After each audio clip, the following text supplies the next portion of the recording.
listening to an Infowars.com frontline report. It's Alex Jones. And Stefan Molyneux. I'm going to host a little bit into the next hour with Matt Dubiel of our wonderful 1530 WCKG affiliate that also has an FM station, but very soon it's going to be covering the entire city from a very powerful position on top of a very important building. We'll be able to announce that in the next month. Stefan Molyneux made a really good point. So I was thinking about this morning.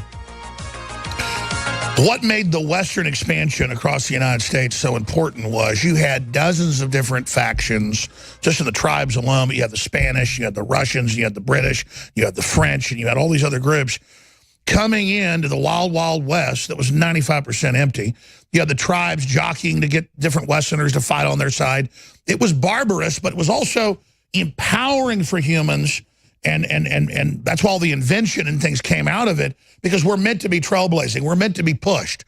And you read the annals of the people on wagon trains and all of it, even though they had kids dying and everything, it was invigorating. It was real. You walk around in a rich neighborhood, you walk around in a poor neighborhood, people are like zombies on their smartphones. They look unconscious. They look ugly. Even if a woman looks like she once had attractive features, they look like zombies. It's the television, it's the culture, it's the sedentary lifestyle. It's all of it. And then you look at the brain drain out of the countryside in America, and you know, I don't care if it's black people, white people, they all look different. They look like they had their souls sucked out, unless there's still some of the people still working on the land doing it. A lot of them are just kind of on welfare, doing little jobs, living in trailers, watching TV all day. They don't have a purpose. And then you see the attack on the ethos, the attack on the West, the attack on that, because it was a consciousness, it was a culture, and instead they've given us this that's total death. We got 3 minutes left, Stefan Molyneux, but the globalist brain drain from the third world is just like from the countryside to the cities. And the globalists then never even put enough money into the countries like Apple to let the Chinese have a livable wage like Henry Ford so they can buy the stinking iPhone. But as long as they say they're liberal and virtue signal, it's okay when they're the most anti-human, cold-blooded people admitting they don't want industrialization for the Chinese, for the Africans. They're just scum. They know they're scum. Go ahead.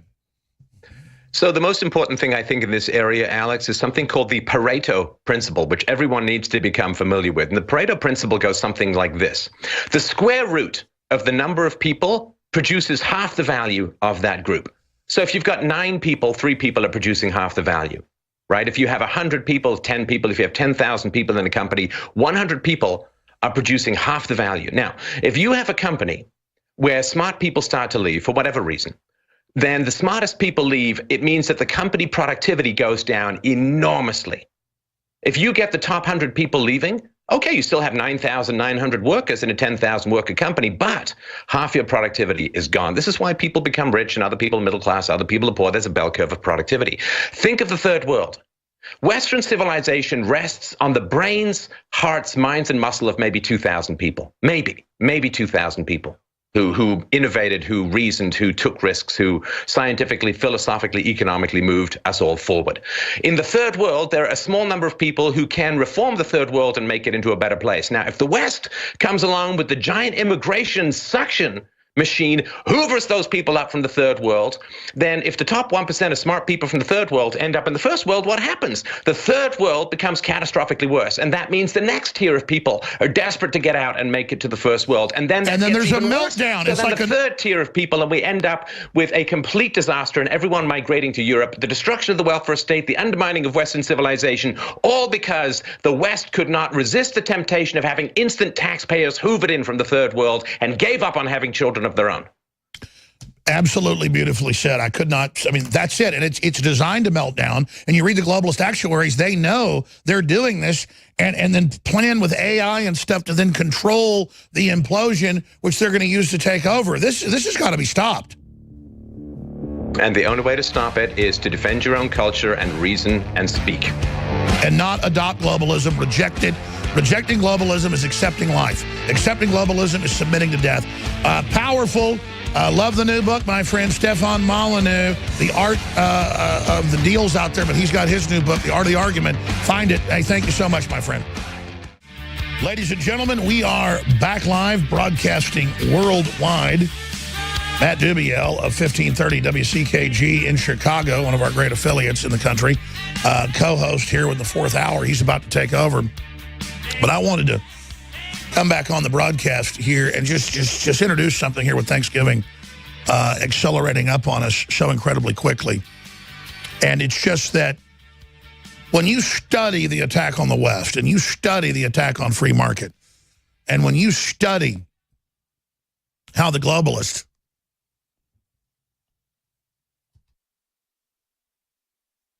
are engineering society, and you look at how cold-blooded it is, you have their plan. And they knew that America found its soul and its new ethos in the West, in the expansion, and in the swashbuckling, freebooting experiences that happened. A new culture came out of it, from the Native Americans and from the Spanish and from the French and the British and the Scots and the Irish and the Chinese and everything else. And that out of that came the most inventions, the most science, rugged people, strength. And America was in love with the idea of exploring and innovating and going out and taking a risk. The globalists want you in a nanny state, hooked into a computer, desperate and alone.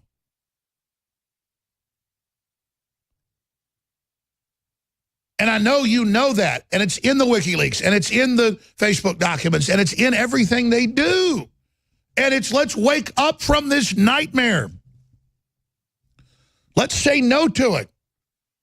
I mean, you never see on the news the type of stuff that's gone on in Indonesia, or that's gone on in the Pacific Islands, or that's gone on in Africa, or it's gone on in Latin America, and the carnage and the enslavement and the murdering and the killing and the stealing and the rich elites that always openly say to anthropologists, of course I keep the village poor, to keep them in their place. That's the feudal system that they had in Europe, that they had in China, that they've had everywhere. And we're trying to get out of that monopoly. The idea that free market's wasteful because it makes you rich, so we should get rid of it. Well, the Soviet Union is even more destructive, or China, or North Korea. We need to have good, clean living and get cleaner. We've done that, and we've innovated that. But this guilt that they put on us has been cooked up by psychological warfare experts in their own admissions to attack our culture. And I'm not saying our culture is perfect, but they attack it because they're overriding it with something that isn't a culture. It's a system of guilt and fear of knowledge and fear of words and fear of communication and fear of real diversity. It's a prison system, turning us all into groups in our little sub area. And it's the final end game of authoritarianism. And the entire battle group structure of the globalist is they are preparing the way for the new species and cannot wait to dispatch us in an orderly way, not through war, but through chemical, biological, and electromagnetic systems. They've got technology where they can hit a button and make everybody's heart stop. Puts out an electromagnetic wavelength pulse that makes your brain trigger death. It kills almost everybody. They've had it for 60 years. They've had neutron bombs for 60 years. That's another system. I mean, it's unlimited, ladies and gentlemen. And that's the power trip. They used our money, our ideas, our ingenuity to build all this super science. And now notice they want to kind of slow technology down. Oh, forget it. That stuff's never going to come out. That's because they're warehousing it. The SR-71 Blackbird was developed in the late 1940s. And it was in service by the mid-1950s, just classified, and then wasn't unveiled later until the 60s. The SR-71 Blackbird admittedly can go about Mach 5, but reportedly it's a lot faster. It's a space plane. It flies up into space. Now, do you believe an aircraft in service in 1955 is still the fastest aircraft in the world? The answer is no, it's not. And that's just the beginning of it, ladies and gentlemen. And so the globalists, the elite psychopaths, they are seeing all this and are testing it on us, and now really do have massive life extension. They've got stuff that's AI. It's just not self-aware, but it's artificially intelligent. And what we know they've got is so advanced that that's why they act like we don't even exist now. They've got a plan. They're carrying it out. And they don't want us to be aware of it or to have any culture. And people that are part of it are scared, and they're dutifully following their orders. You watch those Google, Facebook, and Twitter executives in those hearings attacking InfoWars. They were scared of Congress, and they were scared, and they were there like little scientists. Yes, sir, we're doing it. Program operational. Yes, we're going to shut them down. Don't worry, because they've been dialed in. Okay, they want themselves to be safe. That's why almost none of them have families, because they're saying no one in the EU leadership now has children, except for 5 countries that are pulling out of it. They all have kids.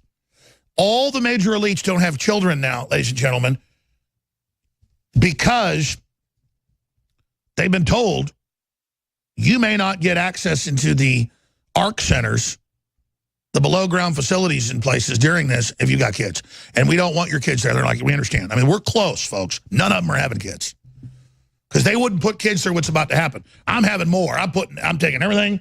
I'm putting everything I got on the table. I'm going to have more children. We're going into this. We're going to win. Putting everything on the line. I'm not a coward. I'm having more. And I love them more than my life 1,000 times. And that's why I love them enough to put them on the table so they have a future. And I'm not going to give up on humanity just because these sick psychopaths have decided to bring in world government and kill everybody. Because let me tell you something. The word's out on what you've done. I don't care how much AI you've got, how many droid armies you've got, how many drone air forces you've got. They got 20,000 Predator drones, folks. That's not for foreign governments. That's for us. That's for our military to take them out. I said this 20 years ago reading DARPA documents, and then the 2 Terminators ago, you learn it's a crazy woman who uploaded her brain into Skynet, and it's what nuked everything and took over. And they're just telling you what they're doing. They're crazy people that want to upload themselves into machines. They believe they're God, and they want to kill the scourge that's on the planet first because they're projecting their hatred of themselves onto us, and they really believe they're going to get away with this. And I'm here to tell them, you're not going to get away with your plan, your self-driving cars, all your crud you're bringing out. You're going to get away with a lot of it, but down the road, even if you're successful in the first 95% of your operation, you're going to be dug out of those holes. And you're going to be begging to get out of those holes. Do you people think your instinct to kill everybody and your instinct to stab people in the back and your instinct to hate humanity is going to stop when you're all put yourselves in hell under the ground, gone into rat holes yourself so you can try to wipe everybody out? Good luck, scum. Good luck. I'm telling you right now, your New World Order's dead. Your EU's dead. Your whole project's dead. Here's the problem. All the AI, all the corruption, even though your system's being betrayed, you were just building it. There's going to be bigger wars, and there's going to be all sorts of problems. If we try to not destroy ourselves, we still might. And so we're entering an incredible time to be alive, and we need people to be informed and know what's going on and to understand that you can get next year's news today. Not because we're rocket scientists, because we're following their operations. They operate out in the open like you're an idiot. We're here simply telling you what their plan is and pointing out they've gotten a lot of this stuff done before. You better take them serious. These are homicidal, psychopathic killers. So remember this Thanksgiving, all the attacks on the West is because the West isn't out to totally murder you and wants prosperity in an idea. And they want to kill that idea. Matt Dubiel takes over. Straight ahead. Dubiel filling in for the great Alex Jones from Chicago, from the WCKG studios on AM 1530 in Chicago and FM 102.3. I was just listening myself to Alex talking with Stefan Molyneux, and I want to talk about some of the things that Stefan was bringing up with Alex. And but before we do, like I do every time I step in, I want to say thanks to the folks at InfoWars. Thanks to Alex for letting me pop in. And bring attention to Chicago. You're not going to hear on the news that the death toll for November is 24 in the month of November. November, 24 people dead in Chicago, most of them due to gun violence. I'm not a proponent of banning or blocking or inhibiting our Second Amendment rights. In fact, I believe the solution to that problem, the problem in Chicago, that it's Las Vegas every month in slow motion. Las Vegas every month in slow motion in Chicago. And why is this important to you if you're not in Chicago? Why do you care? Why do you give a crap if you're not in Chicago, if you're not in Detroit, if you're not in Missouri, another terrible St. Louis, another terrible crime-ridden city? A beautiful city, but terribly crime-ridden. It's got a crime problem. It's got a murder problem. It's got an illegal gun problem. It's got a gangbanger problem. It's got a drug problem. Why do you care if you're in Omaha? Why do you care if you're in the South? Why do you care if you're not in a big city? Because it's coming to a theater near you. And I don't mean via the movies. I mean via real life. So what you see happening in Detroit, what you see happening in Chicago, what you see happening in New York, just like what you see happening on Twitter sometimes and what you see happening on Facebook sometimes, is a sneak preview. How will the people react? How will the plebs react? What will happen when this happens? So you can lay down and take it, or you can take action. 24 people dead in November. For the month of November, 24. For the year 2017, we're at 616 dead. Now, I don't know what the total is. Maybe somebody can do the math since Rahm Emanuel took office in 2011. But more people, I believe, have died in Chicago than have died in some wars. It's our home turf here. So I like to bring attention to that every time I'm on because, as I said, it's coming to a theater near you. It's coming. It's Las Vegas every month in slow motion here in Chicago. And if it's allowed to happen in Vegas, if it's allowed to happen in Chicago, it's going to be allowed to happen in your town, USA. Even though your police are being militarized, even though your local police department may have a really shiny, cool tank and lots of combat gear for the police while they're being underwritten by the feds. My name is Matt, and I'm not necessarily going to keep having kids, although I'd love to. I have 4 kids myself. Alex, if you just missed it in the last break, he was talking about having more kids. And probably a lot of us Americans need to be doing that. The other side, the other people are, some of them, breeding like crazy. And over time, there's some polls that will show you that radical Islamists are going to be outbreeding Christian conservative Americans and just level-headed people in general over the course of the next 10, 20, and 30 years and beyond.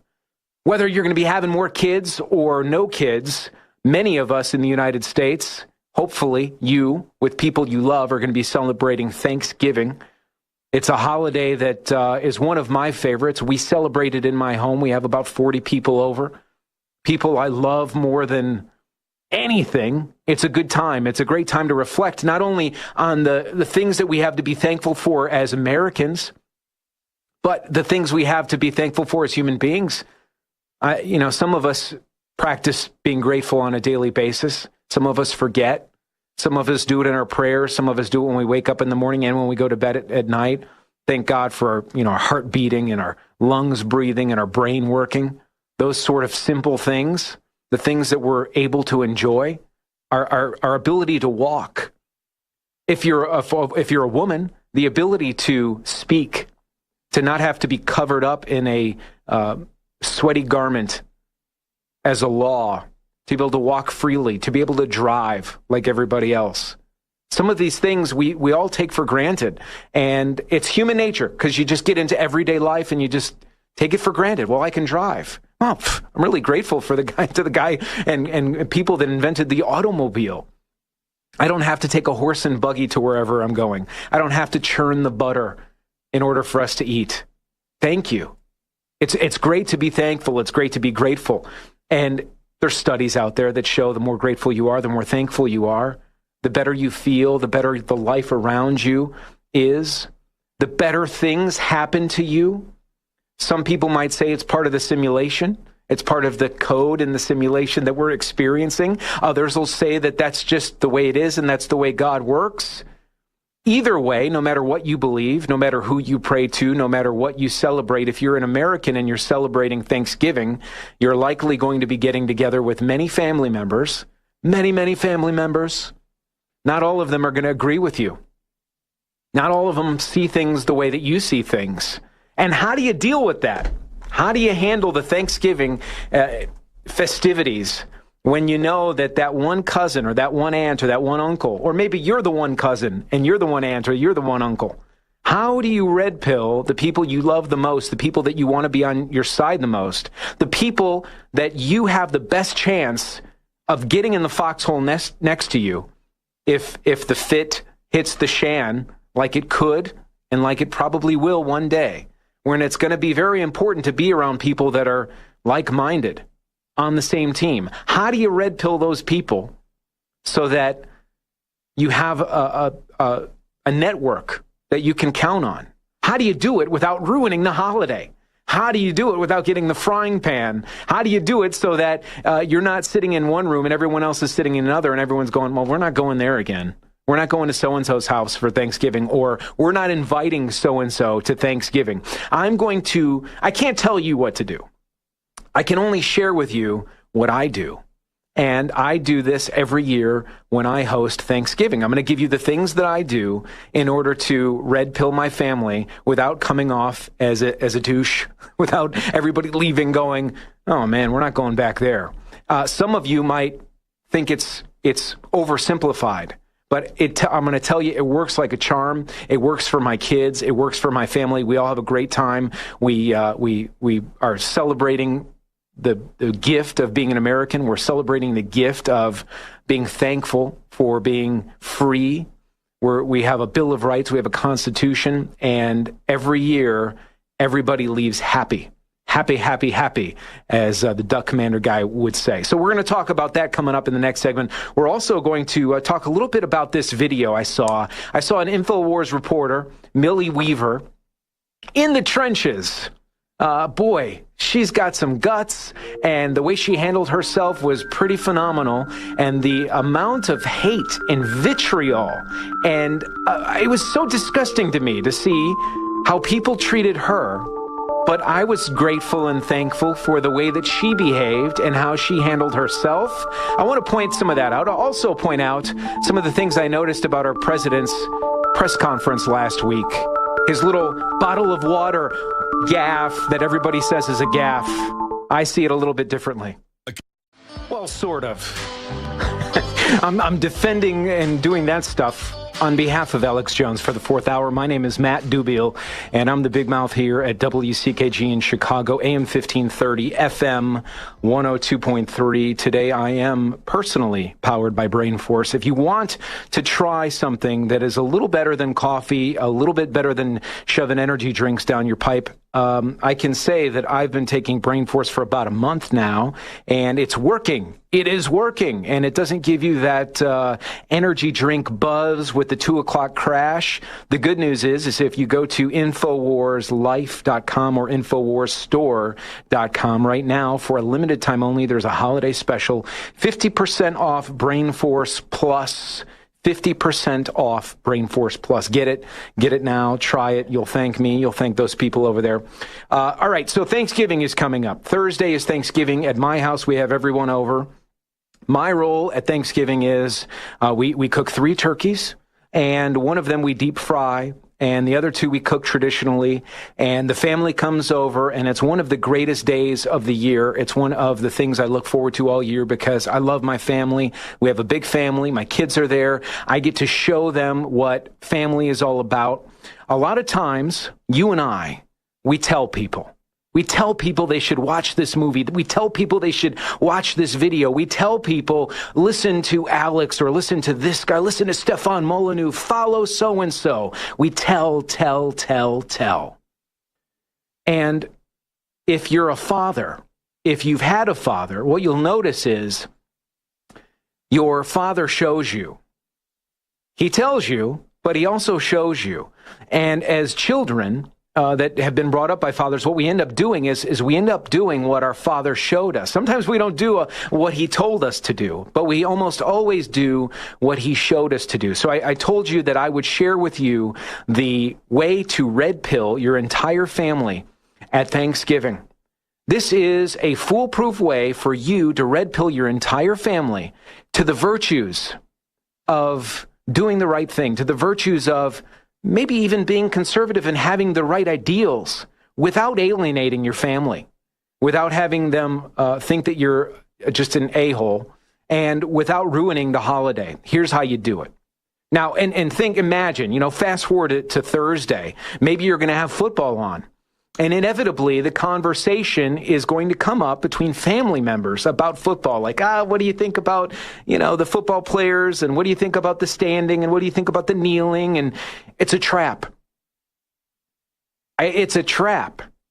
Because no matter what you think, and no matter what Uncle so-and-so thinks, what you both know is you love each other, and it's going to be a good day if you can find some common ground and love each other. Now, I'm not suggesting that you roll over and say that maybe something should happen that you don't believe in. I'm not suggesting that you advocate for the NFL players if you don't believe in it. What I'm suggesting is that maybe you show and not tell. And I'm going to explain exactly what I mean. And I'm going to share with you, and this may seem a little corny, but I'm going to share with you a poem that my dad shared with me and that I've shared with my children. And I think that as I share this poem with you, it's called If, and you can find it online. It's very old. It's by Rudyard Kipling. Rudyard Kipling wrote this poem, If, okay? And as I tell you about it, as I share it with you, I think you're going to realize that it very much describes our current president, as at least as he's showing himself to us right now. And it definitely describes the way that I was brought up. And it describes to my children the way that we intend on living our lives. And I'm just going to start it out because the synopsis of it is, if you can keep your head when all about you are losing theirs and blaming it on you. If you can keep your head when all about you are losing theirs and blaming it on you. Now imagine, play through the last couple of years and the presidential race, the primary, the current state of politics as I read and I share this poem with you. Imagine how you're going to display to your family, how you're going to show, not tell. You're not going to tell everybody about your politics. You're just going to show them about your values. It goes like this. This is called If. If you can trust yourself when all men doubt you, but make allowance for their doubting too. If you can wait, not being tired by waiting, or being lied about, don't deal in lies. Or being hated, don't give way to hating. And yet, don't look too good, nor walk too wise. If you can dream and not make dreams your master. If you can think and not make thoughts your aim. If you can meet with triumph and disaster, and treat those two impostors just the same. If you can bear to hear the truth you've spoken, twisted by knaves to make a trap for fools, or watch the things you gave your life to broken, and stoop and build them up with worn-out tools. I'm getting chills when I read this. I get chills when I give it. I get chills when I read it to my kids. If you can make one heap of all your winnings and risk it all on one turn of pitch and toss, and lose and start again at your beginnings, and never breathe a word about your loss. If you can force your heart and nerve and sinew to serve your turn long after they are gone, and so hold on when there is nothing in you except the will which says to them, hold on. If you can talk with crowds and keep your virtue, or walk with kings, nor lose the common touch. Think about that. Think about it. If neither foes nor loving friends can hurt you, if all men count with you, but none too much, if you can fill the unforgiving minute with 60 seconds worth of distance run, yours is the earth and everything that's in it, and which is more, you'll be a man. My son. Read that. Read that to your family. dads, sons. Read that. It applies to women. Put a woo in front of the man. It applies to women. It's all about being who you are. It's all about fighting through adversity. Read it again and spend some time with it and look at it and think about the course of events over the last 12 months, the previous 12 months. Think about the things that we've been through as Americans. Think about the things our president has been through as a candidate. Think about the things he pushed through as a candidate. Think about the barbs and attacks. Think about the things that he said and how they were twisted around. And then read the passages from this poem.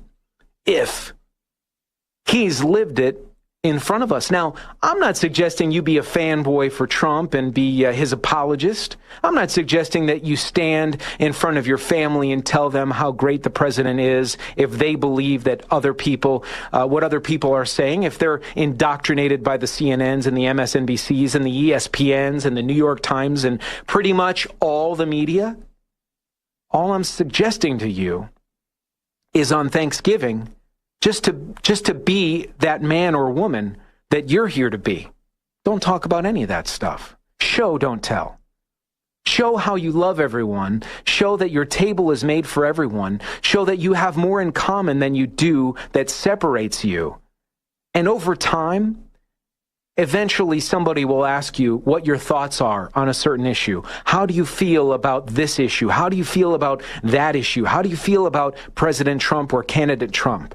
And when they see that you've behaved as a man consistently, when they see that you have shown and not told, you'll find they're going to listen to you. And they'll listen well.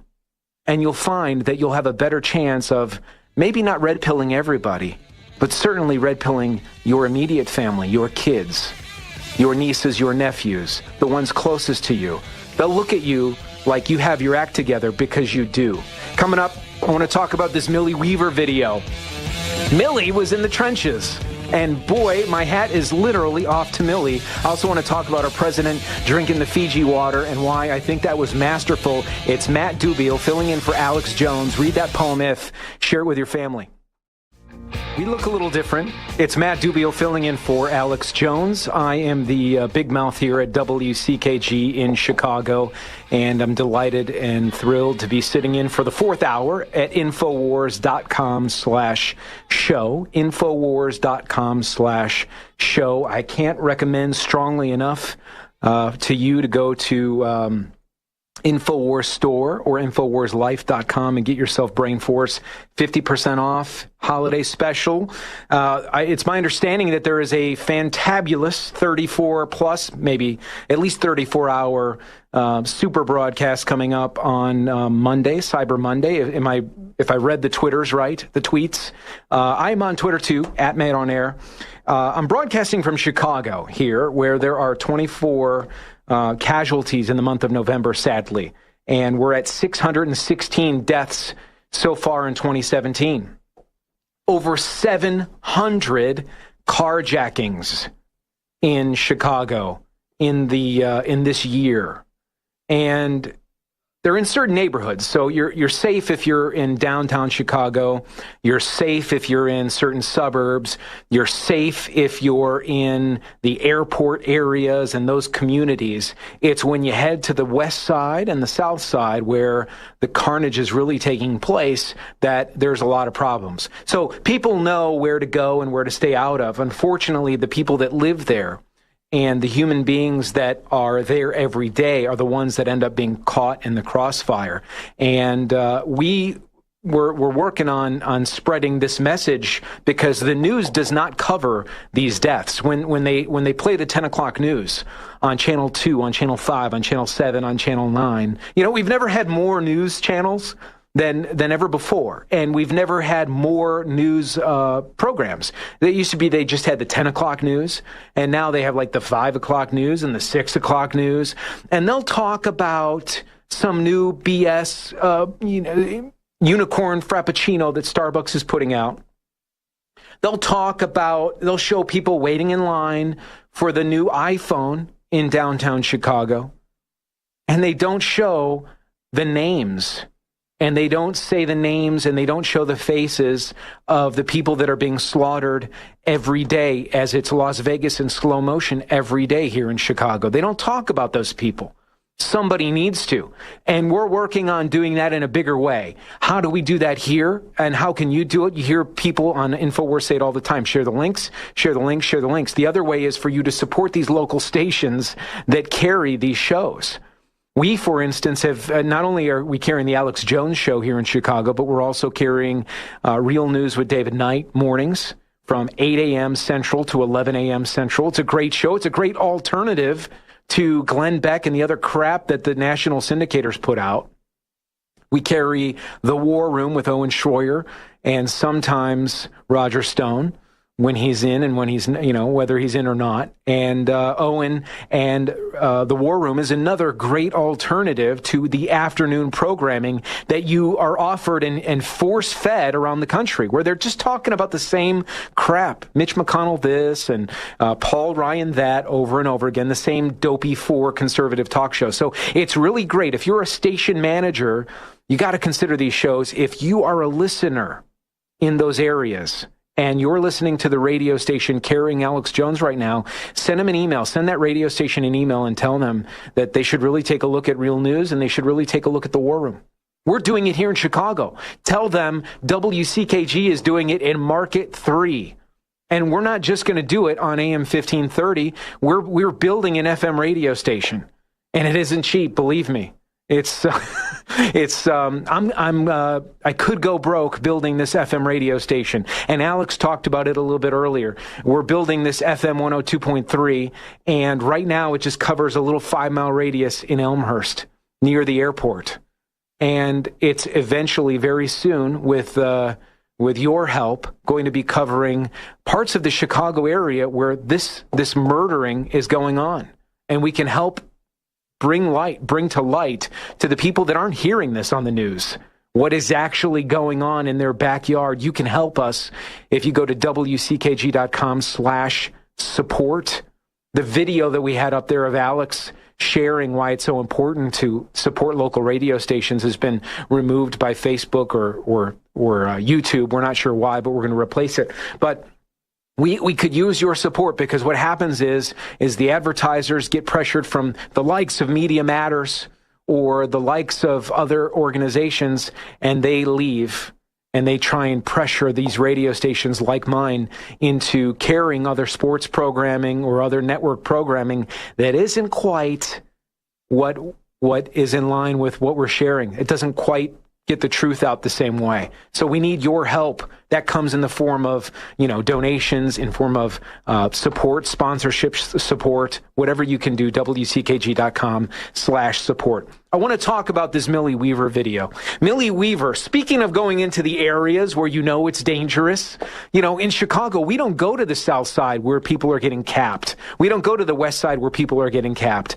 Here, Millie Weaver, and I'm looking at it with you. You could watch it at infowars.com/show. I'm watching Millie Weaver literally going into the trenches here at an event in Texas where Hillary Clinton was doing a book signing for, I don't even know the name of her book. It's getting to the point where I don't want to even promote it. I know that nobody's buying the damn book anyway. She's got to give it away. But if you watch this video, besides watching it with me as I share what I witnessed, you're going to want to watch this video later on tonight or when you have some time. And it really is, the title is Clinton Zombies Invade Austin. And that is the perfect title. I often refer to the masses as the zombie nation. And the zombie nation is really scary. Back a while ago, the CDC, the Center for Disease Control, even had this what to do in the case of a zombie apocalypse. And people laughed about it, and they went, "Oh, that's so cute. It's like it's related to the zombie TV shows and the zombie movies." It's code, you guys. They're not talking about the zombies in the TV shows. They're talking about the zombies that have been indoctrinated and been converted into people that will turn on you. Watch the zombies turn on Millie Weaver. Now, I'm not saying these people were always zombies. Some of them are wives and daughters and mothers. And somehow over time, after they're smiling and after they're just kind of engaging in conversation, and maybe they were at a bake sale earlier, they get in line at this Hillary Clinton event and the zombies attack. There's zombies grabbing Millie's microphone. There's zombies, you can see, they don't quite shapeshift. And this is where people are going to go, whoa, Dubiel, you had me when you were talking about the If poem. You had me at Thanksgiving. You had me at leading your family, but then you talked about shapeshifting. Whoa. Well, not every shapeshifter is a literal shapeshifter, okay? Watch these people. Watch them shapeshift from daughters and mothers and grandmas. Some of these grandmas pick their kids up and they take them for the McDonald's Happy Meal after they pick the kid up from daycare. And then they get in line at the Hillary event and they turn into zombie shapeshifters and start grabbing microphones from Millie Weaver. And here's one of the things I love about Millie. I don't know Millie. I've never met Millie. I don't think, I mean, I've been to InfoWars, the Texas Command Center a couple of times. I don't think Millie was there back when I was there, but I don't know her. But I've learned so much about her by watching her. Just like I said, don't tell, show. I'm watching Millie Weaver and she's showing big time. She's going through, the zombies are attacking. Brains, Millie brains, Hillary good, Millie bad, InfoWars bad. I can't wait till they use that clip and use it against me later. But the zombies are attacking, and Millie Weaver is just being Millie. She is just herself, smiling, maintaining her composure, staying assured in her self-awareness that what she's doing is asking questions on public property. And man, oh man, do the zombies attack.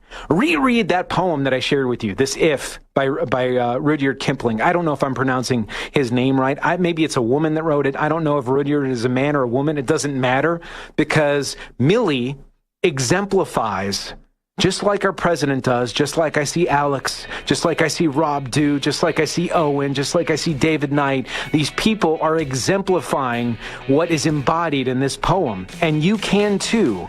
It's called If. It's worth reading. It's worth downloading. It's worth printing out. It's worth keeping. And I want to share with you what I witnessed our president doing in his press conference. The press conference last week, I couldn't find on the internet until it already happened. Live from Chicago for Alex Jones, it's Matt Dubiel.